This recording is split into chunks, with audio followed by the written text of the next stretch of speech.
接受我的挑战。风雷击。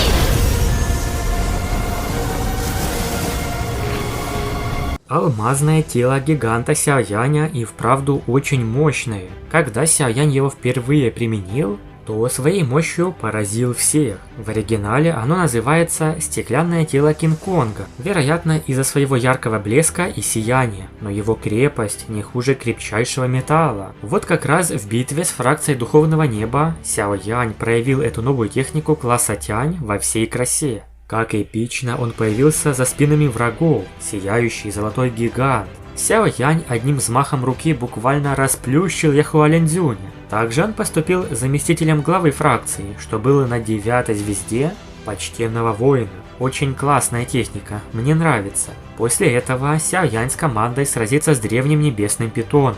Сяо Исянь, Юнь-Юнь, королева Медуза и Цинлинь все вместе атаковали этого свирепого зверя. Но в итоге, благодаря змеиным глазам Цинлинь, его удалось взять под контроль. Сяоянь воспользовался возможностью прорваться на 9-ю звезду почтенного воина в небесном кровавом бассейне. Это было непросто. Небесное пламя смогло удалить коррозионные свойства воды, которые могли существенно ему навредить. Здесь действительно идеальное место для обучения. Радость поднялась в сердце Сяояня, когда он ощутил изменения в своем теле. С такой скоростью он мог рассчитывать развить стеклянное тело гиганта до самого пика и даже прорваться через 8-ю звезду и стать почтенным воином 9 звезд. Хотя энергия была загрязнена, ведь древний небесный демонический питон был жестоким существом с низким интеллектом и мощным физическим телом. Даже если его детеныши поглощали бы эту энергию, это позволило бы им быстро развиваться. Любой другой человек из-за этой нечистой энергии умер бы на месте. Но Сяоянь под защитой небесного пламени просто сидел в бассейне и ждал момента своего прорыва. В мгновение ока прошло 2 дня. Королева Медуза, Сяо Исянь, Юнь-Юнь и другие оставались на этой горе снаружи, обеспечивая защиту. Но каждый мог почувствовать чрезвычайно сильные энергетические потоки в теле Сяояня. Как только вода в бассейне исчезла, невидимая рябь внезапно пронеслась от тела Сяояня. Взрыв. Вся пещера задрожала. Аура Сяояня внезапно взлетела. Все это произошло мгновенно. Это было похоже на извержение вулкана. Из глубины души Сяояня вырвался приглушенный крик. В этот момент Дао Ци в его теле просто потекла потоком. Глаза Сяояня внезапно открылись, и в них промелькнуло кровавое свечение. Кроме того, золотая фигура гиганта явилась, став еще могущественнее. Цайлинь почувствовала силу Сяояня. Его аура взлетела. Неужели он преуспел и прорвался к почтенному воину 9 звезд? Юнь-Юнь и старейшины цветочной фракции также воскликнули. Когда они впервые встретились с Сяоянем, он был лишь почтенным воином 2 звезд. Прошло пару лет, но он уже достиг 9-й звезды. Я удачно прорвался. Сяоянь выпустил властную силу, а он стал намного сильнее, чем 3 дня назад. Расстояние между высшим состоянием почтенного воина 8-й и 9-й звездой может и было маленьким, но между ними лежала огромная разница. Основываясь на оценке Сяояня, если бы он полностью освоил стеклянное тело гиганта и силу тату-клана, его сила была бы сопоставима с почтенным воином 4-го или 5-го этапов. Более того, если учесть его великую небесную ладонь создания и другие могущественные навыки Дао Ци, он смог бы сразиться с почтенным воином 6-го этапа. Хотя сюжет Древней Пустоши, или как в переводе Шанто «Дикие земли», уже в полном разгаре, до самого древнего дерева Бодхисаттвы не так легко добраться. После прорыва на 9-ю звезду и усиления тела гиганта, Сяоянь с командой отправился к каскаду древнего региона. Многие эксперты уже собрались там. Цинлинь предложила воспользоваться древним небесным питоном для передвижения. Он считался одним из самых сильных в этой древней пустоши, поэтому мог отпугнуть других зверей на пути. Сяоянь, естественно, согласился, ведь так будет быстрее. Питон стал чрезвычайно послушным, оказавшись под контролем Цинлинь. Каскад древней пустоши был местом, где в древние времена произошла битва. Тогда погибло много чрезвычайно влиятельных экспертов, в результате чего Земля создала странное давление. Только сюда не осмеливались ступать волшебные звери. Из каскада можно войти в самую глубокую часть древнего региона.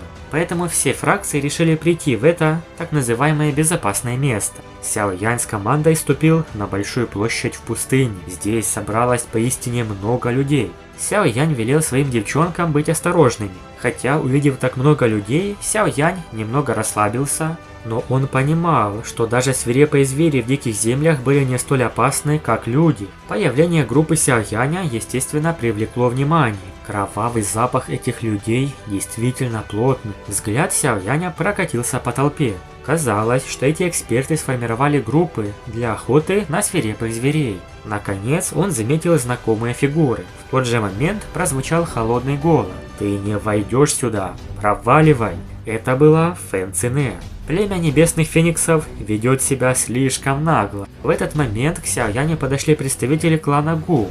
Сюнэр тоже была здесь. Рядом с ней находились генералы клана Гу, включая одного из 4 по имени Гу Хуа. «Не бойся, Сяо Янь сам разберется с этим», – слегка рассмеялся генерал Гу Циньян.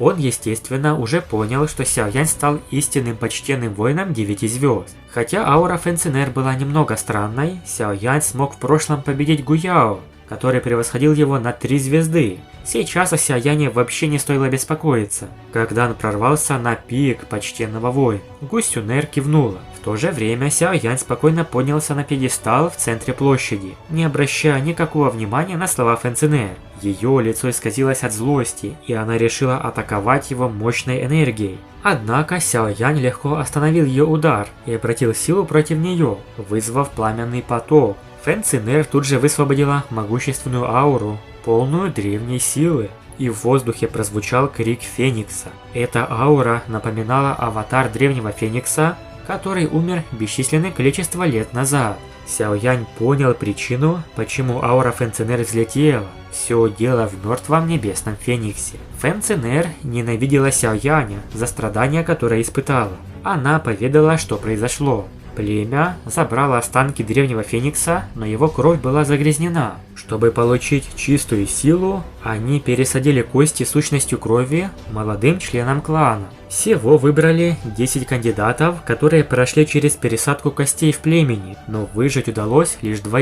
Одной из них оказалась Фэн Цинэр. Она обвинила Сяо Яня в том, что из-за него ее племя потеряло фрукт происхождение дракона Феникса. Теперь она жаждала его смерти. Цай Линь и другие сразу напряглись, готовые вмешаться. Ведь неожиданно из-за спины Фэн Цинэр вышел человек с разными зрачками глаз, из племени Феникса, куда более странный. Гу Циньян остановил его, сказав, что не позволит числом давить на Сяо Яня. Во время прошлых сражений генерал Гу Циньян неплохо сдружился с Сяо Янем. Итак, Фэн Цинэр бросила вызов Сяо Яню, и он согласился.